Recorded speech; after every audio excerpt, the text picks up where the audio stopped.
Hi welcome to our channel. ಹೇಗೂ ಸಾಲಾಗಿ ಹಬ್ಬಗಳು ಬರ್ತಾ ಇದೆ.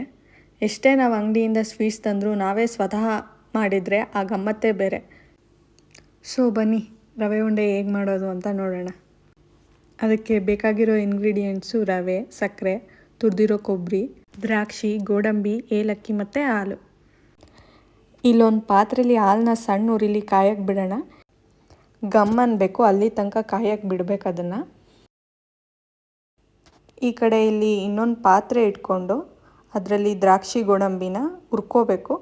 ಸೊ ಅದಕ್ಕೆ 2 ಟೇಬಲ್ ಸ್ಪೂನ್ ತುಪ್ಪ ಹಾಕಬೇಕು. ಆ ತುಪ್ಪ ಗಮ್ಮನ ತನಕ ಕಾಯಕ್ಕೆ ಬಿಡಿ. ಆ ಕಾದಿದ್ದ ತುಪ್ಪಕ್ಕೆ ಗೋಡಂಬಿ ಹಾಕಿ ಅದು ಕಲರ್ ಚೇಂಜ್ ಆಗೋ ತನಕ ಹಾಗೆ ಹುರ್ಕೊಳ್ಳಿ. ಆ ಕಲರ್ ಚೇಂಜ್ ಆದಮೇಲೆ ದ್ರಾಕ್ಷಿ ಹಾಕಿ ಹುರ್ಕೋಬೇಕು.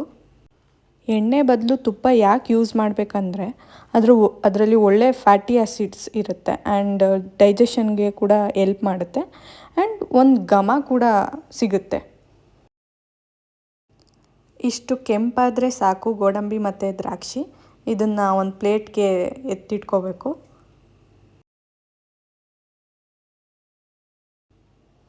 ಈಗ ಅದೇ ಬಾಣಲಿಲಿ ಅದೇ ತುಪ್ಪಕ್ಕೆ ರವೆ ಹಾಕೋಣ. ಇಲ್ಲಿ ನಾವು ತೊಗೊಂಡಿರೋದು ಉಪ್ಪಿಟ್ಟು ರವೆ. ನೀವು ಬೇಕಾದರೆ ಸಣ್ಣ ರವೆ, ಚಿರೋಟಿ ರವೆ ಕೂಡ ಯೂಸ್ ಮಾಡ್ಬೋದು. ಲೋ ಫ್ಲೇಮಲ್ಲೇ ಒಂದು 5 to 6 ಮಿನಿಟ್ಸ್ ಹುರ್ಕೋಬೇಕು. ಅದು ಘಮ ಅನ್ನೋ ತನಕ ಆ ರವೆನ ಹುರ್ಕೋಬೇಕು. ಈ ಕಡೆ ಹಾಲು ಕಾಯಕ್ಕೆ ಇಟ್ಟಿದ್ವಲ್ಲ ಅದು ಕೂಡ ಚೆನ್ನಾಗಿ ಮಳ್ಳಿದೆ.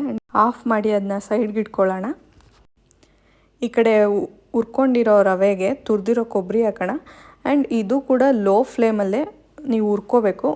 ಈ ಕೊಬ್ಬರಿ ಹಸಿ ಸ್ಮೆಲ್ ಹೋಗಬೇಕು, ಅಲ್ಲಿ ಗಂಟ ಹುರ್ಕೊಳ್ಳಿ.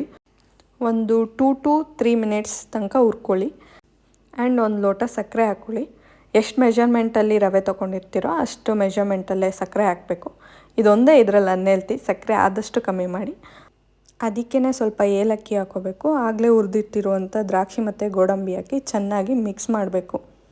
ರವೆ, ಸಕ್ಕರೆ, ಕೊಬ್ಬರಿ ಚೆನ್ನಾಗಿ ಮಿಕ್ಸ್ ಆಗಬೇಕು, ಅಲ್ಲಿ ಗಂಟ ಮಿಕ್ಸ್ ಮಾಡ್ಕೊಳ್ಳಿ. ಸೊ ಆಗಲೇ ಆರಕ್ಕಿಟ್ಟಿರೋ ಹಾಲನ್ನು ಕೂಡ ಇದಕ್ಕೆ ಮಿಕ್ಸ್ ಮಾಡ್ಕೋಬೇಕು. ನೀವೇನೇ ಮಾಡೋದಿದ್ರೂ ಅದನ್ನು ಲೋ ಫ್ಲೇಮಲ್ಲೇ ಮಾಡಿ.